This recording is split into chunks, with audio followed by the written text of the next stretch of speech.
wala quwata illa billahil aliyil azim. Subhanaka la ilma lana illa ma 'allamtana innaka antal alimul hakim. Rabbi shrah li sadri wa yassir li amri wahlul 'uqdatam min lisani yafqahu qawli. Mari kita awali dengan membaca sebagian zikir pagi bersama-sama. 1 2 3. Allahumma bika asbahna wa bika amsayna wa bika nahya wa bika namut wa ilaikan nusyur. Allahumma anta rabbi la ilaha illa anta khalaqtani wa ana 'abduka wa ana 'ala ahdika wa wa'dika mastata'tu. A'udzubika min syarri ma sana'tu. Abu'u laka bi ni'matika 'alayya wa abu'u bi dzambi faghfirli fa innahu la yaghfiru dzunuba illa anta. Allahumma inna nas'aluka ilman nafi'an wa rizqan tayyiban wa amalan mutaqabbala. Allahumma inna nas'aluka al-huda wat-tuqa wal afafa wal ghina. Allahumma inna na'udzubika min ilmin la yanfa' wa min qalbin la yakhsha wa min nafsin la tasba' wa min du'ain la yustajabulah. Raditu billahi rabba wa bil islami dina wa bi muhammadin nabiyya wa rasula. Rabbi zidna ilma warzuqna fahma. Amin ya rabbal alamin. Segala puji milik Allah. Kita sering dibuat terpukau dan terpesona sama semua nikmat yang Allah telah karuniakan kepada kita. Semoga dari semua nikmat itu tidak satupun nikmat yang menjadikan kita kufur kepada Allah, melainkan kita jadi hamba-hamba yang terus bersyukur di setiap menit, detik, di setiap kedipan mata, detak jantung, dan semua kebaikan selalu tertuang, terlimpah, tercurah. Allah yang memudahkan kita untuk istiqomah sampai husnul khatimah.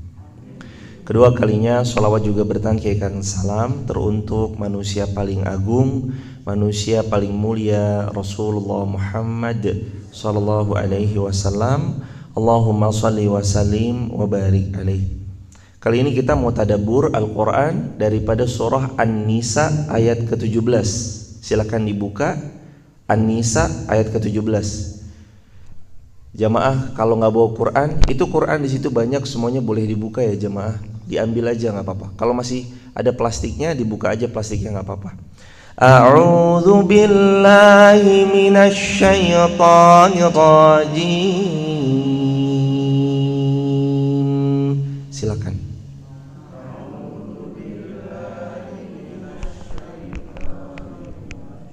Bismillahirrahmanirrahim.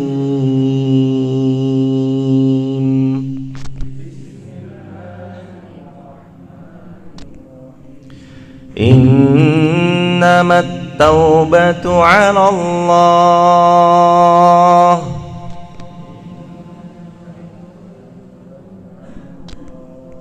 lilladzina ya'maluna as-su'a bijahalah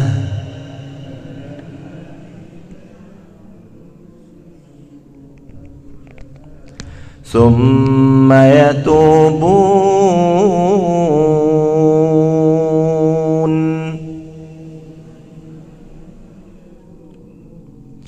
min qaribin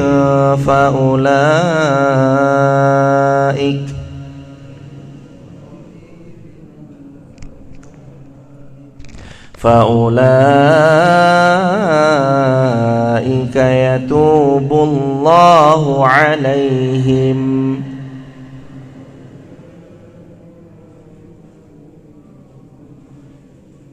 wa kana Allahu aliman hakima.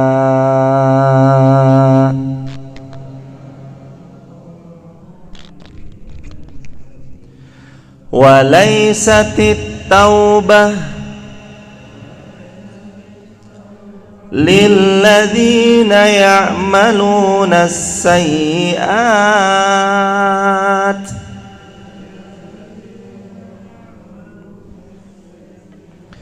hatta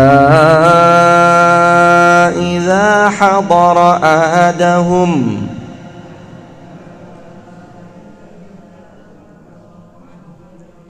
hatta إذا حضر أحدهم الموت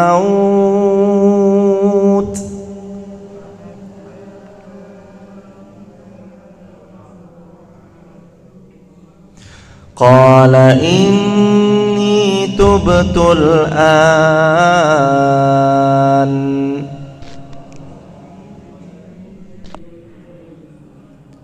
ولا الذين يموتون وهم كفار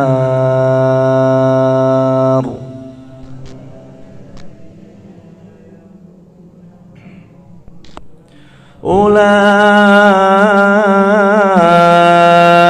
أعتدنا لهم عذابا أليما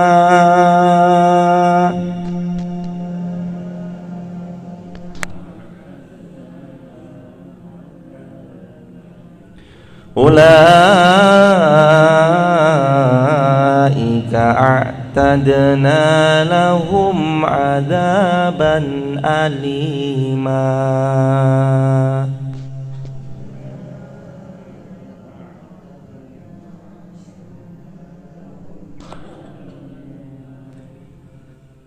Kita mohon pertolongan kepada Allah dengan segala keterbatasan yang kami miliki, segala kekurangan yang kami punyai. Semoga Allah bantu kita untuk terus sama-sama bisa mentadaburi ayat yang kita akan pelajari bersama-sama di pagi ini insyaallah. Ayat 17, silakan dibuka. Ayat ke-17. Innamat taubatu 'ala Allah. Sesungguhnya bertaubat kepada Allah itu lilladzina ya'maluna as-su'a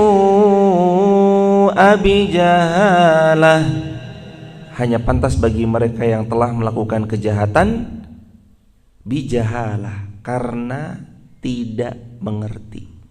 Di garis bawahi ya hadirin, ya'maluna as-su' bijahalah, mereka berbuat salah, mereka berbuat keliru karena mereka belum ngerti. Bijahalah, karena mereka masih jahil, tertawan oleh kebodohan, masih belum berilmu, masih nggak tahu. Jadi kalau orang sudah tahu ilmunya kok masih ngelakuin, itu bukan termasuk orang-orang yang disebut dalam ayat ini, tapi mereka wa ulaika humul fasiqun, mereka orang-orang yang fasik. Siapa fasik? Kemarin dijelasin apa bedanya zindik, munafik, kafir, fasik. Di antara kalimatnya fasik ini orang yang sudah tahu ilmunya tapi nggak mau melaksanakan apa yang ia ketahui, itu fasik. Munafik menampakkan iman, menyembunyikan kekufuran. Zindik sama kayak munafik.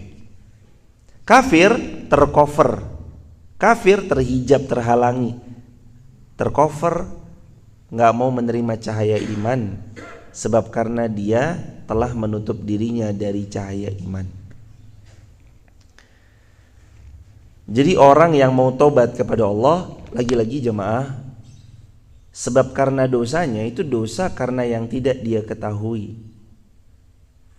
Ataupun sebagian ulama juga ada yang berpendapat dia pernah tahu tapi dia terjerumus ke dalam jurang kesalahan, lalu dia segera taubat kepada Allah, dia balik kepada Allah.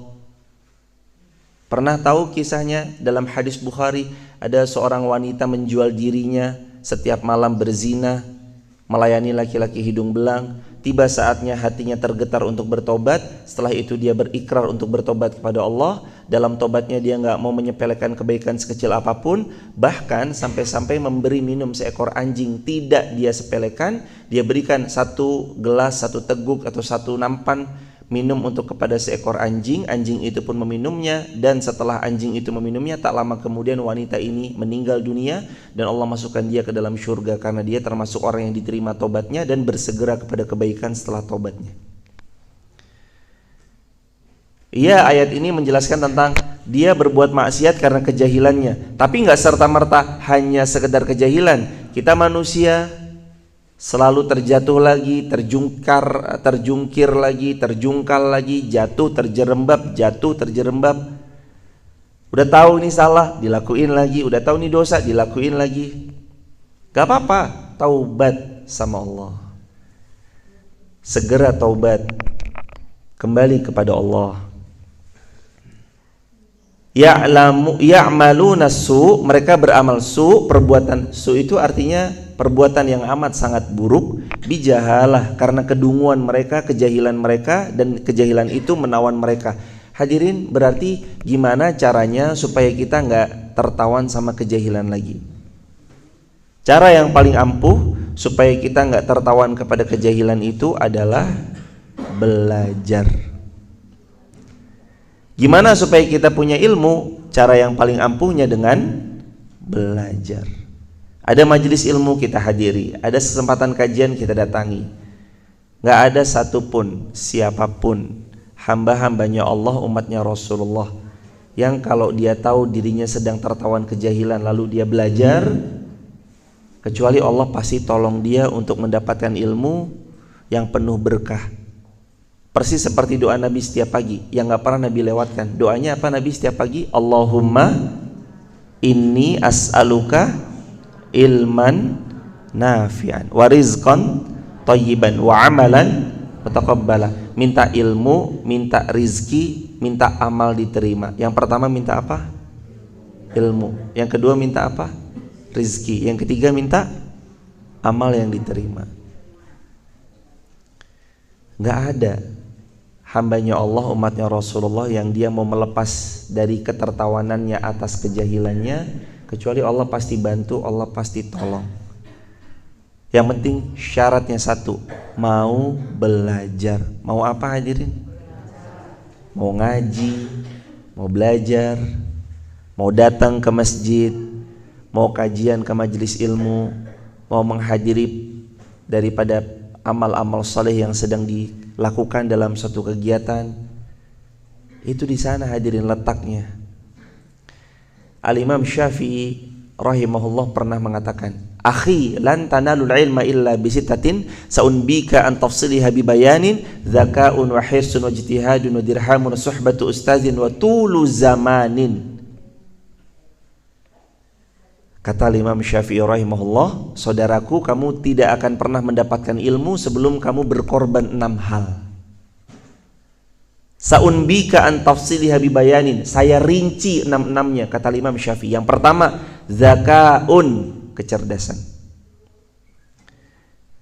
Yang kedua, wahirsun, semangat. Yang ketiga, wajtihadun, sungguh-sungguh. Yang keempat, wadirhamun, ada modal, ada uang, ada dirham. Di mana dia mencari ilmu dia butuh modal, membeli penanya, membeli kertasnya, dan segala macam permodalan untuk meraih ilmu. Wadirhamun yang keempat. Yang kelima, suhbatu ustazin, penuh hormat mensahabati ustadznya. Bukan cuma ngaji, tapi kalau bisa hidup bareng ustadznya, bersahabat sama ustadznya, safar bareng ustadznya, nginep bareng ustadznya. Yang keenam, watulu zamanin, dan masa belajarnya kita panjang. Gak cukup 1 pekan, itu gak cukup hadirin.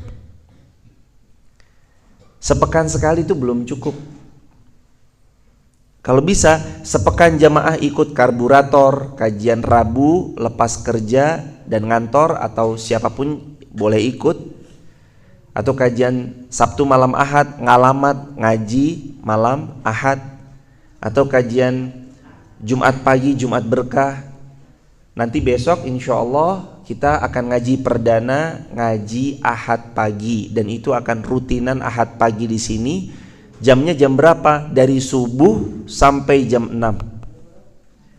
Ngaji Ahad pagi besok. Pertama insya Allah kan biasanya Jumat subuh. Besok Ahad pagi kita ngaji lagi dari subuh berjamaah kayak gini sampai jam 6. Jadi ntar yang mau jam 6 langsung lanjut ke tempat yang lain silahkan, gak ada masalah. Buat apa jamaah kita ngaji? Melepas kejahilan yang ada pada diri kita. Ada 6 syaratnya kata Imam Syafi'i. Yang pertama apa? Zakaun, kecerdasan. Semua kita diberi kecerdasan jemaah. Semua kita diberi kemampuan. Yang kedua, wa hirsun. Apa hirsun? Ihris. Semangat.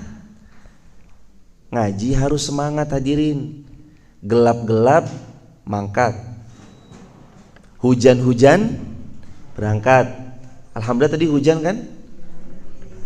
Iya, gerimis-gerimis berangkat. Dikasih sama Allah kekuatan untuk punya payung, berangkat. Walaupun agak-agak jauh, berangkat. Tahu apa yang Allah berikan hadiah untuk mereka yang berangkat ke majelis ilmu? Di antaranya Allah hadiahkan untuk mereka yang hadir ke majelis ilmu pahala haji sempurna hajinya. Kata Nabi SAW, man ghada ilal masjid la yuridu illa ayata'alamal khair au yu'allimuh kana lahu ka'ajri haji taman hajjatuh. Siapa yang dia berangkat ke masjid, la yurid, dia nggak ingin, illa kecuali dua, yata'allamul khair au yu'allimuh, belajar kebaikan atau mengajarkan kebaikan. Jadi yang belajar dapat, yang ngajar dapat. Kana lahu, kecuali baginya, ka'ajri, dapat pahala seperti haji taman hajjatuh, pahala ibadah haji sempurna hajinya. Maka nomor dua, hirsun, punya semangat untuk membuat diri kita lepas dari kejahilan. Yang ketiga, wajtihadun, sungguh-sungguh. Imam Syafi'i tahu betul jemaah, nggak bisa ilmu itu dibuat leha-leha, santai-santai, kecuali kalau bisa sungguh-sungguh. Salah satu bukti kesungguhannya adalah dicatat. Jiping tuh bagus, ya namanya jiping ya bagus jemaah. Jiping tuh apa? Ngaji kuping. Tapi kadang keluar kuping, masuk kuping kanan, keluar kuping kanan. Lah kalau masuk kuping kanan keluar kuping kiri masih mending, berarti pernah masuk ke sini. Lah ini masuk kuping kanan keluar kuping kanan. Ditanya sama keluarganya, tadi ngaji apa mak? Nggak tahu. Padahal kan kita sama-sama sedang mencari ridho Allah lewat belajar bareng di sini. Caranya wajtihadun, sungguh-sungguhlah. Jamaah tuh udah sungguh-sungguh, datang ya jam 3 udah sampai sini. Udah tahajud dulu di sini, udah zikir wirid dulu 1 jam di sini. Jam 4, bahkan jam 4 lebih 15, berarti 1,5 jam baru azan. Lalu kemudian kita sholat, lalu kemudian kita berjamaah subuh. Itu ya sungguh-sungguh. Bo gimana pun jamaah, orang yang sungguh-sungguh sama orang yang main-main hasilnya beda. Sungguh-sungguh belajar menjahit sama main-main ajaran jahit, kira-kira hasilnya lebih bagus yang sungguh-sungguh atau yang main-main? Sungguh-sungguh. Yang bapak-bapak sungguh-sungguh sepak bola, pokoknya ikut kursus sepak bola, ikut coaching sepak bola, setiap hari latihan sepak bola. Sama yang main sepak bola ala kadarnya, bentukannya setelah 5 tahun kemudian lebih bagus yang sungguh-sungguh atau yang main-main? Sungguh-sungguh. Mencari ilmu juga sama, sungguh-sungguh. Makanya jamaah, apapun sungguh-sungguhlah. Nek waktunya belajar, silahkan monggo sungguh-sungguh cari ilmu. Waktunya kerja, monggo sungguh-sungguh bekerja. Waktunya tidur, sungguh-sungguh tidur. Jangan tidur sambil begini. Atau nonton terus TV-nya yang nonton kita karena kita tinggal tidur. Waktunya tidur, sungguh-sungguh tidur, jadinya maksimal optimal semua. Waktu tidur dapat kuat fisiknya, tidur. Waktu nanti kita belajar kuat, dapat ilmunya karena belajar. Waktu deres ya deres kuat, sungguh-sungguh deres baca Quran. Itu supaya melepas ketertawanan atas kejahilan. Kita nih semua nggak ada yang lahir pintar, betul? Ada yang bayi lahir oe. Nak, 1 tambah 1 berapa nak? 2, oe. Ada yang gitu nggak? Pernah lihat bayi kayak gitu? Tidak ada bayi yang bisa bicara kecuali cuma 2. 1 bayinya Nabi Isa, 2 bayinya Juraij. Ada satu lagi kami tidak tahu bayinya siapa, tapi yang sependek pengetahuan kami 2 yang bisa berbicara waktu dia masih bayi. Kalau kita lahir dari perut ibu kita 0, nggak punya pengetahuan apa-apa. Pernah ngelihat di bidan bayinya lahir nangis, bidannya terus nanya XY pangkat 2 ditambah XY pangkat sekian sama dengan berapa nilai X-nya? Terus bayi itu menjawab, iya ini X. Gak bisa jemaah. Ada bayi yang baru lahir langsung bisa masak? Ada bayi yang baru lahir langsung bisa tahu caranya goreng tempe kemul? Bisa buat geblek?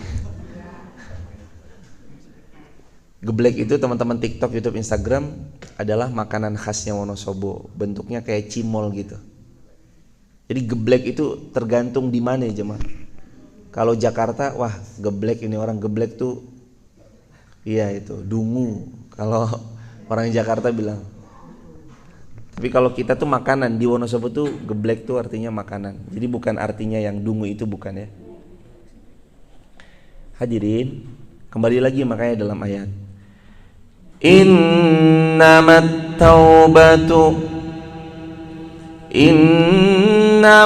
taubatu 'ala Allah lilladzina ya'maluna as-su'a bijahalah. Taubat itu kepada Allah hanya pantas dilakukan bagi mereka yang melakukan perbuatan buruk karena tidak tahu. Maka kalau misalkan kita nggak tahu apa-apa, Allah tuh maha pengampun lagi maha penyayang. Kalau kita nggak tahu apa-apa. Tapi kalau udah tahu ya jangan suka-suka main-main jemaah. Allah tuh mbok gimana pun ya tetap maha pengampun, maha penyayang. Betul. Allah ya tetap yang paling maha mengampuni. Tapi kalau bisa kita jangan main-main lah. Karena selain Allah maha pengampun, syadidul iqab, Allah juga punya azab yang pedih. Iqabnya itu pedih, keras. Terus lisan kita ya juga jangan gampangan nuduh orang dengan ya ini ahli neraka ini mah, jangan. Lawang Allahnya maha pengampun. Lah kok kitanya dengan begitu mudahnya bilang-bilang kepada orang lain sesuatu yang boleh jadi tidak pantas dia dapatkan? Kan Allahnya aja maha pengampun. Kadang kita itu suka begitu. Kitanya mah sukanya nuduh orang dengan yang enggak-enggak, padahal Allahnya maha pengampun. Allah bisa ampuni seorang hamba walaupun di mata kita dia ahli maksiat dan seorang pendosa. Allah bisa maafkan seorang hamba walaupun menurut kita kayaknya ini hamba gak mungkin dimaafkan. Tahu-tahu 1 jam sebelum wafatnya dia bersyahadat, misalkan tadinya belum beriman sekarang beriman. Asalkan orang itu sungguh-sungguh kalau dia cari ilmu, Allah ya pasti akan kasih jalan sungguh-sungguh juga menuju jalan-jalannya Allah. Walladzina jahadu fina lanahdiyannahum subulana. Kalau sungguh-sungguh Allah kasih jalannya menuju Allah. Summa yatubuna min qaribin faulaika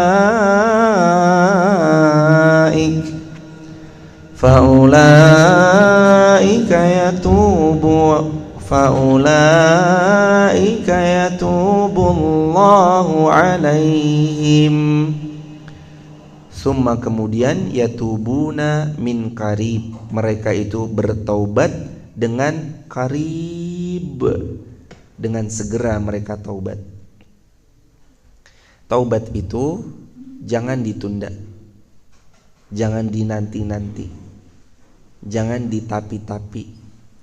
Karena pengingat taubat yang paling dahsyat adalah kematian yang suka datang mendadak. Makanya ayat ini Allah berfirman, summa yatubuna min qarib. Kemudian secara cepat dia menyegerakan taubat.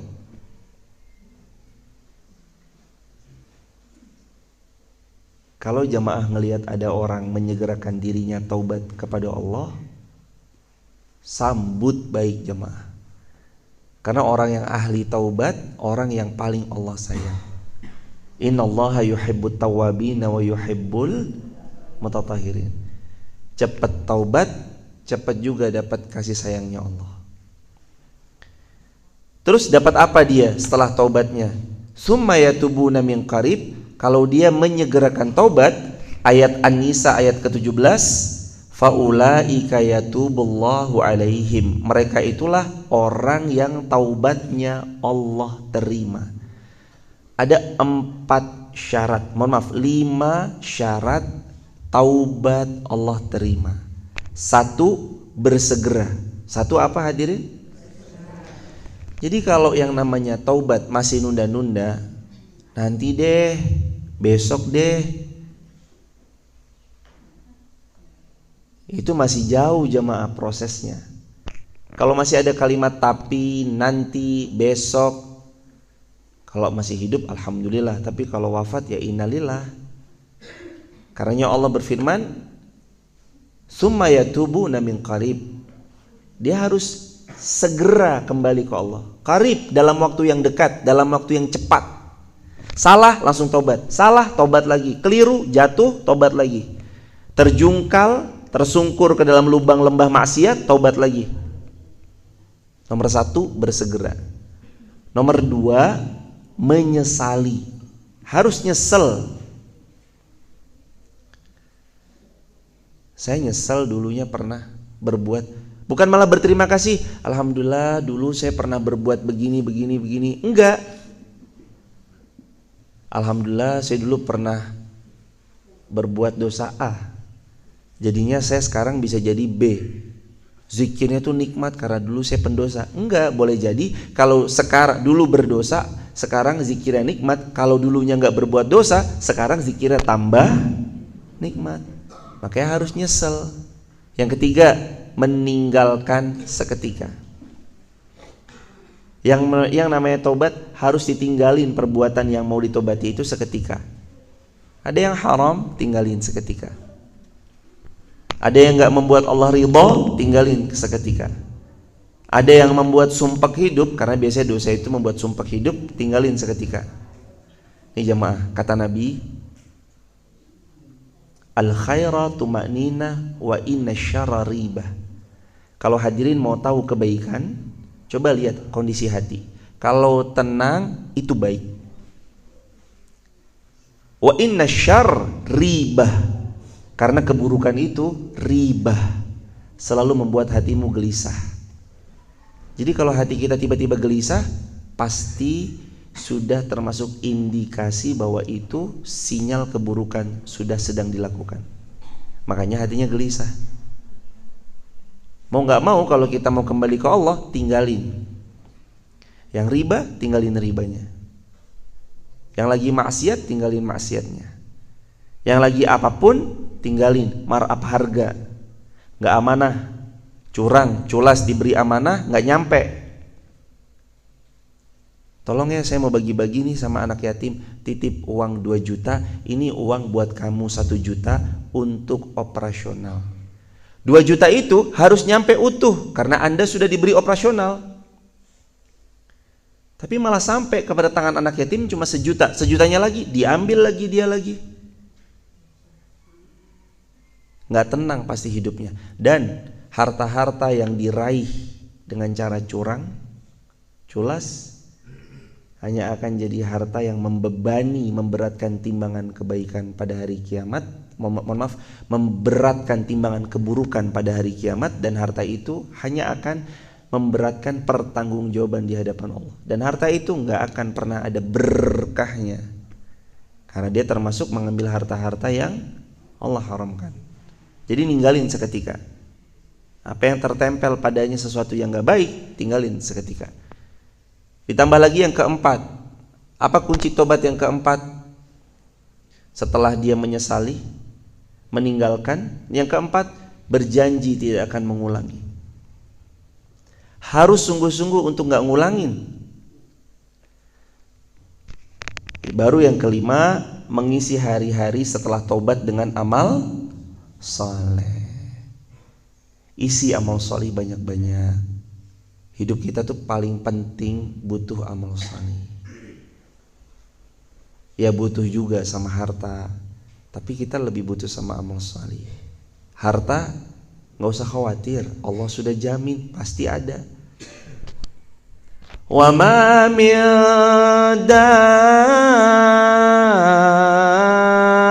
dabbatin fil ardh illa 'ala Allahi rizquha, dan tidak ada satu makhluk pun yang melata di atas muka bumi ini illa 'ala Allahi rizquha, kecuali Allah jamin rezekinya akan tetap ada selama ada nyawanya. Kalau nyawa kita udah nggak ada, rezekinya hilang. Jadi kalau ada orang doain jamaah semoga segera disempurnakan rezekinya, berarti doain kita cepat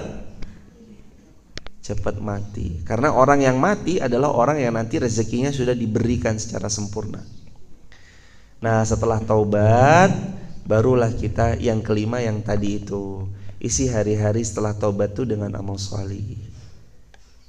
Enak jamaah, tiap hari istighfar, tiap hari zikir. Lingkungan tuh penting. Coba Anda bayangin, kalau hari ini kita meninggal, kira-kira kita pede gak nitip anak-anak kita sama orang yang terus membersamai kita, main ke rumah kita, duduk bareng sama kita, dan anak-anak kita kenal sama mereka? Pede gak kira-kira? Maksudnya, bismillah ya Allah, kalau hari ini hamba meninggal, hamba gak khawatir, karena anak hamba pasti ditemani oleh emas-emas dan mbak-mbak yang salih-salihah, dan hamba yakin emas yang salih dan mbak-mbak salihah ini akan membimbing anak-anak hamba. Pertanyaannya, kalau kita meninggal, kita seyakin itu nggak sama teman-teman kita, sama circle kita? Anak kita meninggal, duh ini anakku siapa yang nemenin?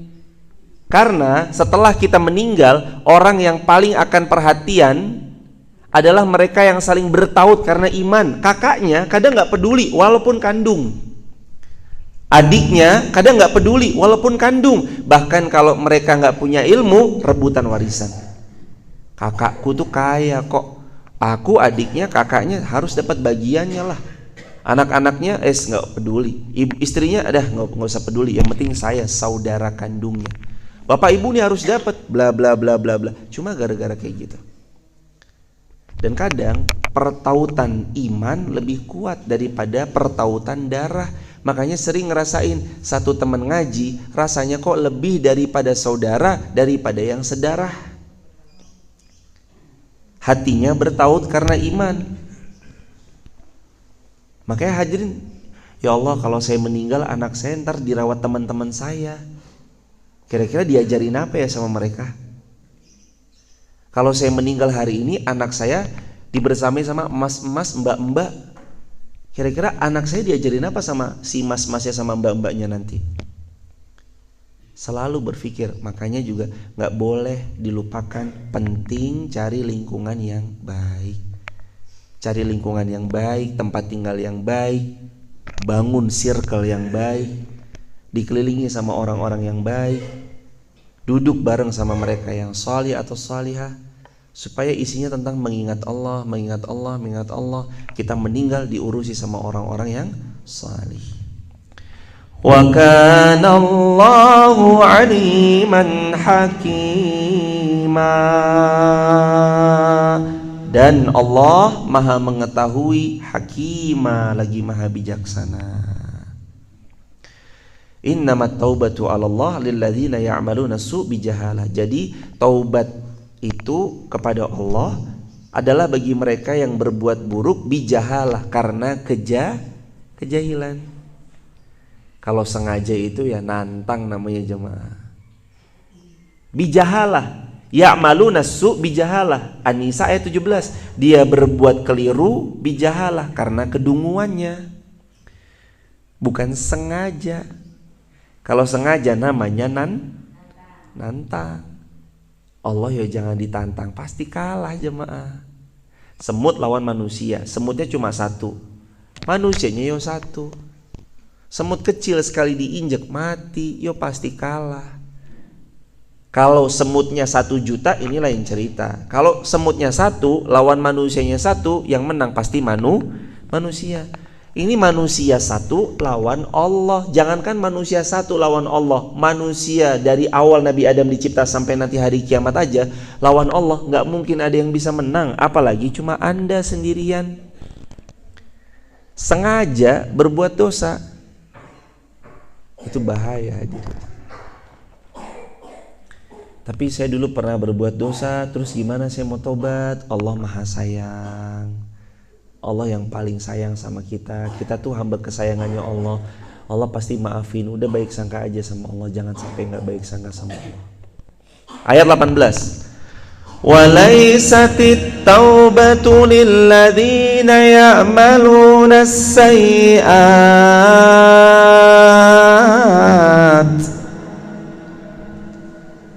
Dan taubat itu tidak Allah terima dari mereka yang melakukan kejahatan atau keburukan hingga apabila datang ajal di antara mereka dan mereka sudah sampai nyawanya di kerongkongan. Ayat ini diperkuat hadis Nabi riwayat Muslim. Innallaha yaqbalu taubatal abdi ma lam yughargir. Sabda Nabi, selama nyawamu belum sampai di kerongkongan, Allah terima taubatmu. Kalau nyawa kita udah di sini, nggak diterima. Tapi mumpung nyawa ini belum sampai di kerongkongan, segera taubat, Allah pasti terima. Hatta idza hadara ahadahumul maut qala inni tubtul an walalladzina yamutuna wa hum kuffar. Kalau sudah nyawa sampai di kerongkongan, lalu dia mengatakan, sekarang saya tobat ya Allah. Lalu Allah pun tidak menerima taubat mereka. Nyawa udah di sini, jamaah udah di sini nyawanya. Lalu dia bilang, ya Allah sekarang taubat, udah terlambat, nggak diterima. Maka sekarang nih mumpung lagi sehat, lagi jaya, ada rezeki, anak sehat, badan kita ya sehat, suami istri sehat, orang tua kita masih sehat, segera taubat, janji gak ngulangin, kembali kepada Allah, yakin bahwa diri kita adalah sebaik-baik hamba yang pasti Allah cinta dan sayang kalau kita taubat kembali padanya.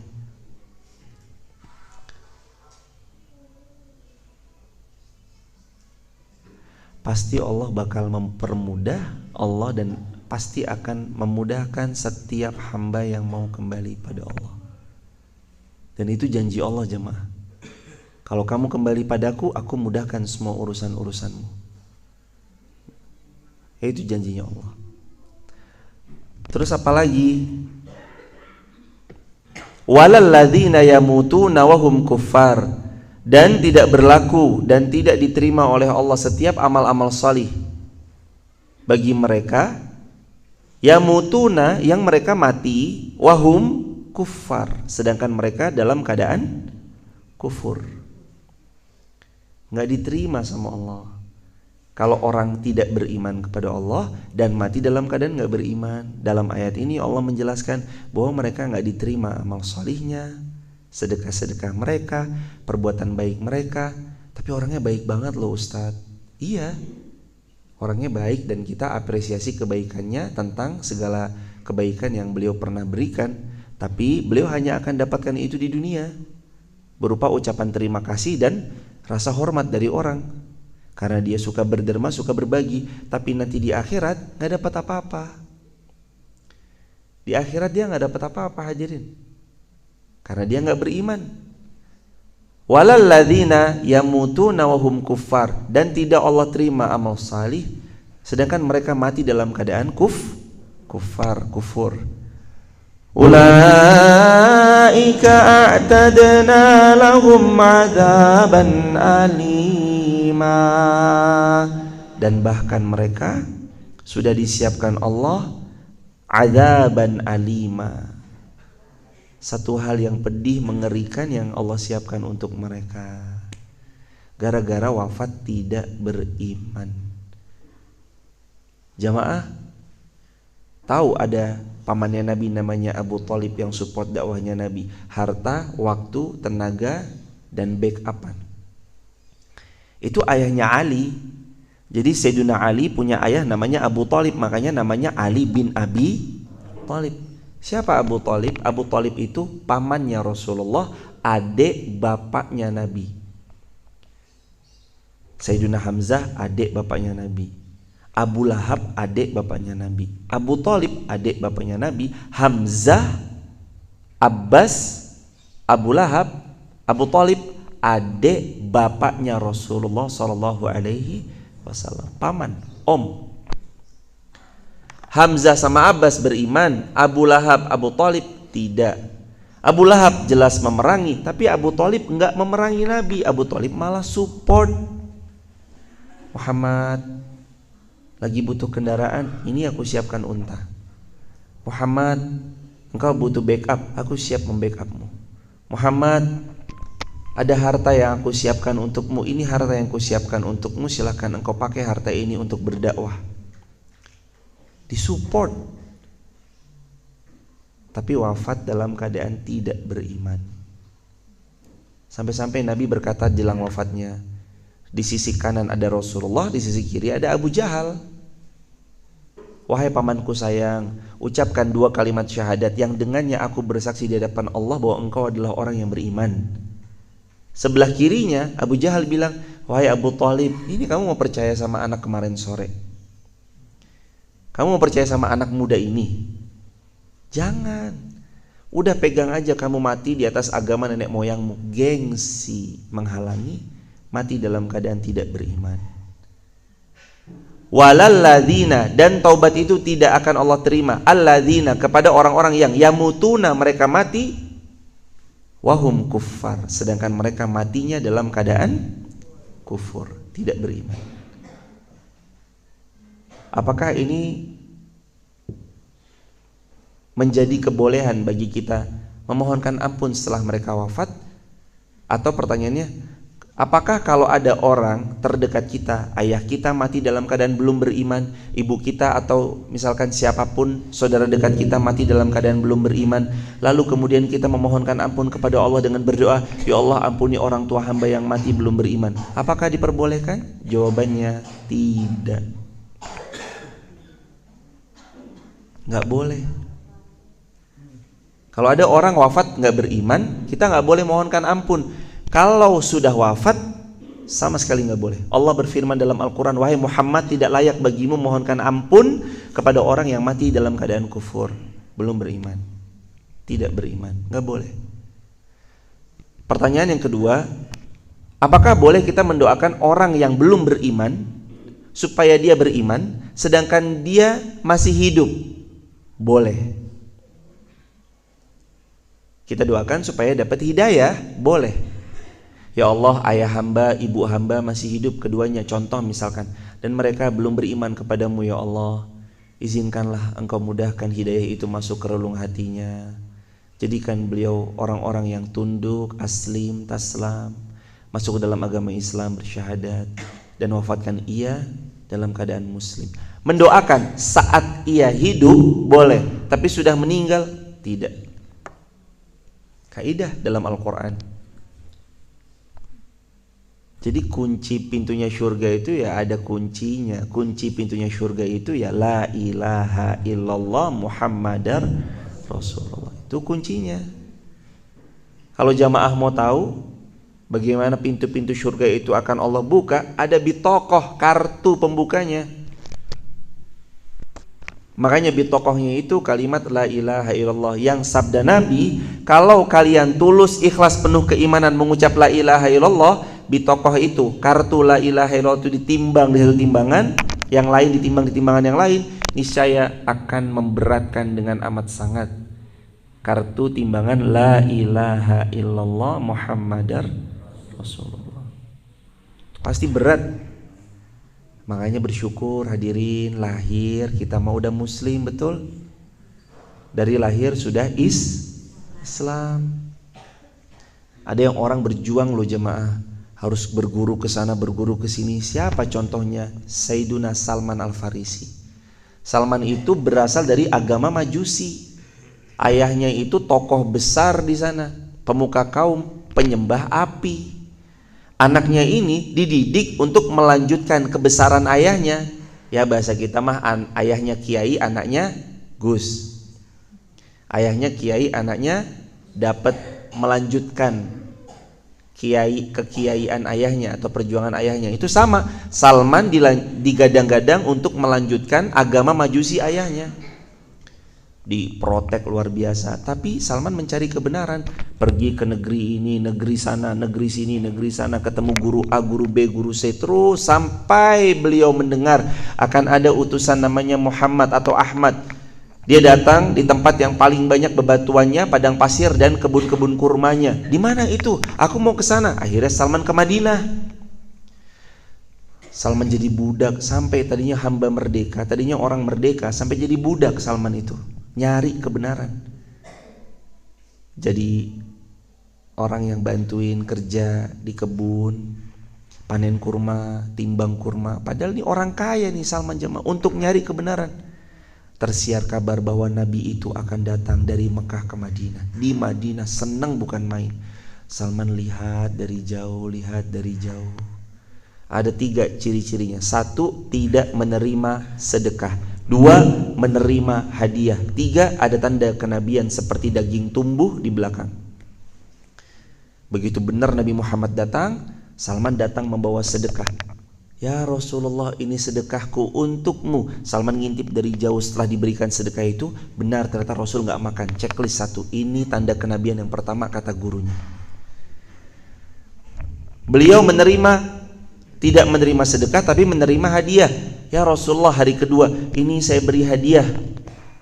Diterima sama Rasul, dinikmati sama Rasul, dilihat jauh-jauh oleh Salman. Ini tanda Nabi yang kedua. Benar tidak menerima sedekah tapi menerima hadiah. Tanda yang ketiga, ketika ada seorang sahabat yang wafat, Rasul masuk ke liang lahat, ikut mengkuburkan di pemakaman. Tersingkap bagian belakang, Salman ke belakang. Ini tanda kenabian yang ketiga. Nabi naik dari liang lahat, dipeluknya Salman. Lalu Salman bersyahadat, ikrar di hadapan Nabi SAW, beriman kepada Allah Subhanahu Wa Taala. Sampai dalam kitab Ashabur Rasul, Rasul bersabda pernah dalam hadis Bukhari Muslim, kata Nabi, Salman min ahlil bait.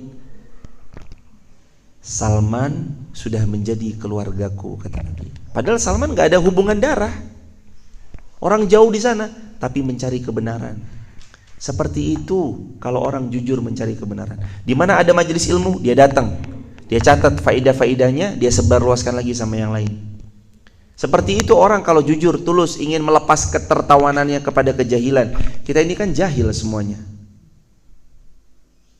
La ya'rifuna syai'. Gak tahu sedikit pun tentang sesuatu. Setelah kita lahir dari rahim ibu kita, semuanya sama-sama modelnya sama, sama-sama gak ada yang pakai baju. Ada gak bayi yang lahir langsung seragam? Siap! Pakai seragam apa gitu misalkan, seragam dari salah satu instansi. Nggak ada. Bayi lahir semuanya telanjang, nggak pakai busana. Ada bayi yang lahir pakai sendal terus? Nggak ada. Semua kita nol, nggak punya ilmu. Maka kenapa kok dia lebih berilmu? Proses. Kok kayaknya ini orang tahu ya? Karena dia berilmu, karena dia melewati jalan-jalannya, belajar. Kalau ada yang masuk ke pondok ya masuk ke pondok. Kalau ada yang belum di pondok pun ya mereka tetap semangat belajar. Makanya tadi kata Imam Syafi'i nomor 6, watulu zamanin, dan masa belajar itu panjang, tidak sebentar, nggak sepekan, nggak 2 pekan. Makanya karena kita mau memperbanyak pertemuan kita supaya Allah mengizinkan kita lebih punya ilmunya, Allah angkat segala kejahilan yang masih menawan diri kita. Besok hari Sabtu maghrib sampai isya kita ngaji, Ahad pagi dari subuh sampai jam 6 kita ngaji lagi. Kajian Ahad pagi. Insya Allah kita adakan dari subuh, bukan dari setelah subuh ya. Maksudnya setelah subuh iya, tapi dianjurkan subuh berjamaah sampai waktu syuruk. Kita ngajinya Ahad pagi tetap subuh sampai syuruk. Jam 6 Ahad pagi besok kita mulai untuk perdana. Dikabarkan keluarganya jamaah, ngaji bareng-bareng, ajak suaminya, ajak istrinya, ajak pasangannya, ajak anak-anaknya, ajak orang tua atau keluarga-keluarganya.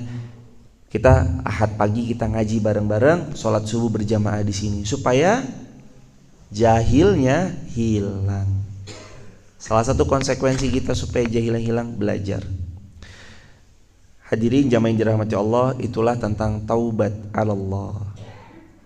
Ayat Al-Quran surah 17 sama surah 4 An-Nisa ayat 17 sampai ayat 18. Besok kita akan lanjutkan surah An-Nisa ayat 19 ayat 20. Loh kok tahu-tahu udah An-Nisa? Izin jamaah. Jadi di Garung itu sudah tadabbur dari Al-Fatihah, Al-Baqarah, Ali Imran sudah khatam semua. Sudah dibaca. Kayak kita setiap pagi tadi baca 2 ayat, 3 ayat, 4 ayat, bareng-bareng diulangi kayak gitu. Sudah ditadaburi, sudah dibacakan tafsir-tafsir Al-Quranul Azim dari tafsir Ibnu Katsir sudah dibacakan. Juga ada beberapa referensi seperti biasanya tafsir Qurtubi sama tafsir Tabari sudah dibacakan, sudah disampaikan. Nah, ini tuh melanjutkan episode subuh syuruk yang ada di sana. Karena insya Allah kami sudah pindah ke Wonolelo, kami sudah tinggal di sini dan insya Allah kami subuh syuruknya akan di sini mulai kemarin hari Kamis, Jumat, Sabtu dan seterusnya nanti akan ada subuh syuruk. Sabtu besok ada nggak? Ada. Ahad ada nggak? Ada. Tapi kalau jamaah mungkin mau cari yang Jumat sama Ahadnya doang, boleh, nggak apa-apa. Dari luar kota boleh datang nggak? Boleh. Sahabat TikTok, YouTube, Instagram yang dari dekat-dekat Wonosobo, mungkin dari Magelang, Kebumen, Banjarnegara, Purbalingga, Purwokerto mau datang, fadhol datang hari Ahad silahkan. Insya Allah kami akan terus membersamai setiap hari subuh syuruk. Kecuali kalau kami lagi keluar kota, besok tanggal 1 sampai tanggal 5 di Papua, 6, 7, 8 di Padang, 9, 10 di Wonosobo, 11, 12 ke Jakarta sebentar, ada acara di Mabes Polri, acara Bayangkari Pusat, lalu terus kemudian nanti biidznillah kita akan ngaji bareng-bareng di sini. Kalau saya di sini, saya yang akan membersamai setiap subuh, nggak ada libur. Kalau Idul Fitri, Idul Adha, lah mungkin Idul Fitri, Idul Adha itu libur sebentar, tapi selama yang lain insya Allah tidak ada libur. Kajian terus subuh sampai syuruk. Mari kita bertobat kepada Allah. Semoga Allah terima tobat kita. Kita jadikan hamba-hamba yang penuh kebaikan. Dari awal kita bertobat sampai nanti kita berpulang kepada Allah Subhanahu wa taala, karena Allah Subhanahu wa taala suka orang-orang yang tobat dan Nabi bersabda innamal a'malu bil khawatim. Innamal a'malu bil khawatimiha, karena sesungguhnya amal itu tergantung kepada akhirnya. Amal itu tergantung pada akhirnya. Insya Allah semuanya ini wajah-wajah ahli syurga semua. Insya Allah masukkan kami ke dalam syurga, masukkan kami ke dalam syurga, masukkan kami ke dalam syurga ya Allah. Rabbana hab lana min azwajina wa dzurriyyatina qurrata a'yun waj'alna muttaqina imama. Rabbana atina fid dunya hasanah wa fil akhirati hasanah wa qina adzabannar. Alhamdulillahirabbil alamin. Buat teman-teman yang ada di TikTok, YouTube, Instagram, kalau ada yang mau bergabung di grup WhatsApp kajian kami, silakan tap link di bio ya, sebut nama, asal kota, asal negara. Dan kalau ada di antara sahabat semua, ada juga yang mau membersama ini hari Jumat, hari yang mulia, hari yang penuh berkah. Kata Nabi, tidaklah seseorang ini bertemu dengan hari yang paling mulia kecuali Sayyidul Ayyam itu adalah hari Jumat, di mana disinilah semua kebaikan itu terhimpun lagi terkumpul. Untuk sahabat juga yang mau bersamai plafon lantai 2 atau granit lantai 2, sahabat juga bisa langsung cek di Instagram Masjid MAF, Masjid Maf. Di sana ada banyak informasi tentang pembangunan lantai 2-nya. Barakallahu fikum. Satu pertanyaan terakhir di pagi ini. Nanti kalau Ahad kita buka pertanyaan lebih banyak jamaah. Siapin pertanyaan di hari Ahad. Karena hari Jumat ini banyak yang kerja, jadi kita buka satu pertanyaan saja. Waktu dan tempat kalau ada yang mau bertanya diperkenankan. Silakan hadirin. Baik, kalau nggak ada yang nanya, wah ini nggak ada yang nanya. Ada ibu, silakan ibu boleh.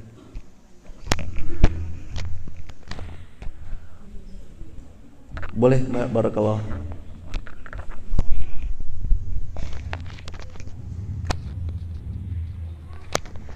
Assalamualaikum warahmatullahi wabarakatuh. Waalaikumsalam warahmatullahi wabarakatuh. Pak, apabila kita sudah tahu itu dosa, apalagi dosa besar, kita lakuin, tapi setiap hari minta maaf, itu gimana Pak? Ibu, semoga Allah memuliakan ibu sekeluarga dan seluruh kaum muslimin dimuliakan Allah selalu. Amin ya rabbal alamin. Kalau kita sudah tahu itu dosa besar, tapi tetap dilakuin setiap hari. Tapi setiap hari ya minta maaf, itu gimana? Ya bagus. Pertama, karena menyegerakan taubat. Dosa minta maaf, dosa minta maaf, dosa minta maaf. Tapi kalau terus-terusan, takutnya matinya bukan pas lagi istighfar minta ampunnya. Takutnya matinya pas lagi berbuat dosanya. Lah itu yang bahaya di situ hadirin.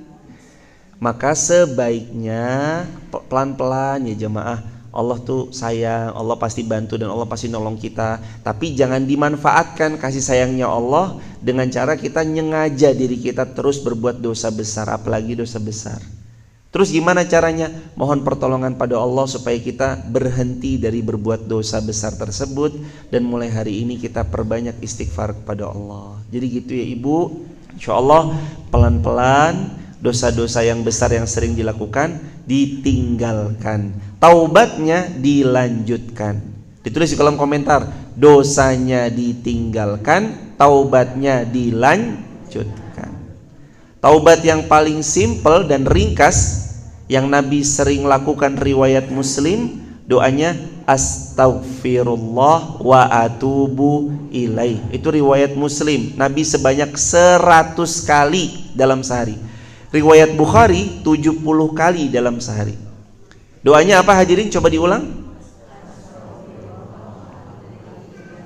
Astaghfirullah wa atubu ilaih. Artinya, ya Allah, aku memohon ampun kepadamu, wa atubu ilaih, dan aku bertaubat dari semua dosa, semoga engkau terima taubat. Wa atubu ilaih, dan aku bertobat padamu atas segala dosa. Itu artinya. Minimal berapa kali? 100. Kalau Nabi aja 100, lah kita Nabi bukan? Kita Rasul bukan? Orang pernah hidup sama Nabi bukan? Ya masa 100? Perbanyaklah jamaah.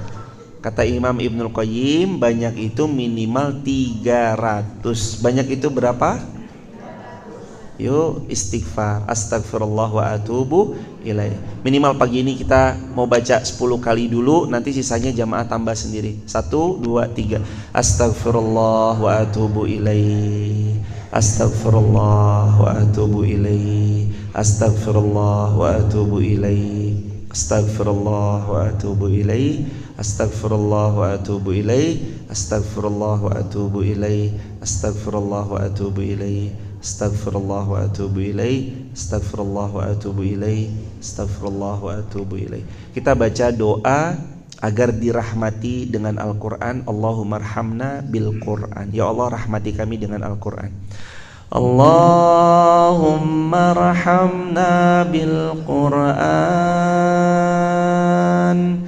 waj'alhu lana imaman wa nura wa hudan wa rahmah. Allahumma dzakkirna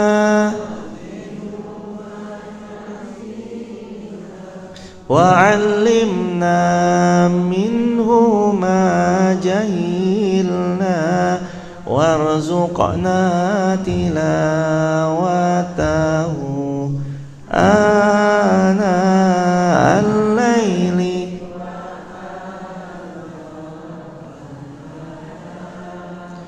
waj'alhu lana hujjatan ya rabbal alamin. Barakallahu fikum. Semoga Allah terima semua amal soleh kita. Allahumma arhamna bil Quran. Ya Allah, rahmati kami dengan Al-Quran. Berkahkan hidup kami dengan Al-Quran. Jadikan Al-Quran pemimpin hidup kami. Jauhkan kami dari segala dosa dan maksiat. Karuniai kami ketenangan dalam sujud, ruku yang tumakninah, solat yang penuh dengan kekhusyuan. sakinah mawaddah warahmah dalam keluarga, soleh solihah putra putri kami ya Allah. Jadikan kami yang punya hajat kabul hajat-hajatnya, kami yang punya masalah terurai masalah-masalahnya, kami yang belum haji diberangkatkan haji dengan panggilan terbaik darimu, kami yang belum umrah izinkan ya Allah agar kami bisa berangkat umrah, kami yang sudah pernah haji dan umrah haji lagi dan umrah lagi di waktu terbaik menurutmu ya Allah, dibersamai oleh teman, guru dan ilmu-ilmu terbaik yang datang pada kami pada pemberangkatan tersebut. Ya Allah, anugerahkan kami kebenaran dan kebenaran itu nampak di hadapan kami dan kami mudah mengamalkannya. Anugerahkan yang batil itu batil agar kami bisa menjauhi sejauh-jauhnya bahwa yang batil adalah kebatilan. Ya Allah, mudahkan pembangunan Masjid Muhammad Al-Fatih, masjidnya, sekolah-sekolahnya, pondok pesantrennya ya Allah. Alhamdulillah tanah belakang sudah kami beli ya Allah. Mudahkan ya Allah tahun ini biidznillah segera dibangun asrama-asrama agar tahun 2024 santri-santri bisa menghafal Al-Quran di sini.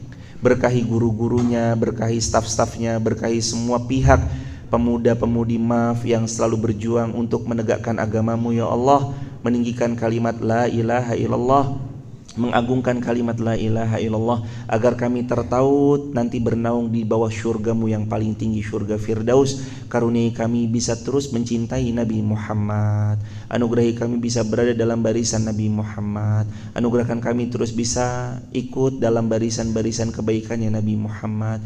Izinkan kami terus bersama oleh baginda Nabi Muhammad, izinkan kami kelak mendapat syafaat dari baginda Nabi Muhammad sallallahu alaihi wasallam. Ya Allah, anugerahkan kami umur yang penuh manfaat, umur yang makin luas, makin berumur, makin besar juga manfaat kami buat banyak umat. Anugerahi kami hidup yang istiqamah, wafatkan kami dalam keadaan husnul khatimah. Rabbana atina fid dunya hasanah fil akhirati hasanah wa qina adzabannar. Alhamdulillahi rabbil alamin. Mohon doanya ya jamaah. Itu ruang SD-nya sebentar lagi jadi. Ini tanah belakang sudah dibeli, alhamdulillah, sudah dipaprasin pohon-pohon jati, pohon-pohon abasianya itu sudah diukur pihak BPN. Insya Allah nanti setelah itu jadi, masjid lantai 2 jadi, asrama akan dibangun di belakang. Mohon doanya, insya Allah jadi jariah buat kita bersama-sama. Dan satu lagi, jangan lupa besok subuh syuruk tetap ada, dan kajian malam maghrib, Sabtu maghrib sampai Isya juga tetap ada. Sama nanti Ahad pagi kita ada juga subuh syuruk spesial Ahad pagi.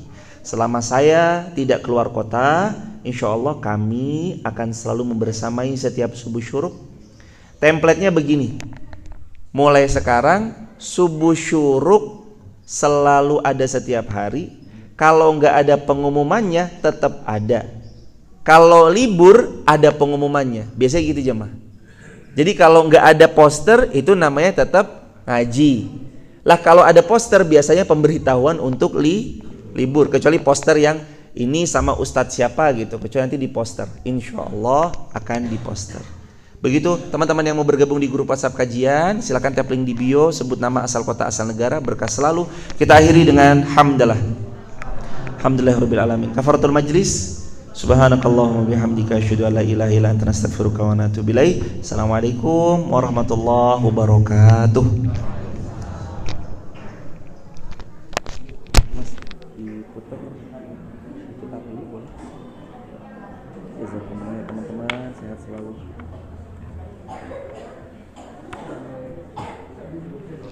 Sehat mas, barakatuh mas. Makasih banyak. Allah memudahkan mas terus keluarga, doain terus mas. Jadi jariah bareng-bareng. Kenapa? Gak apa-apa ya. Jazakumullah khairan.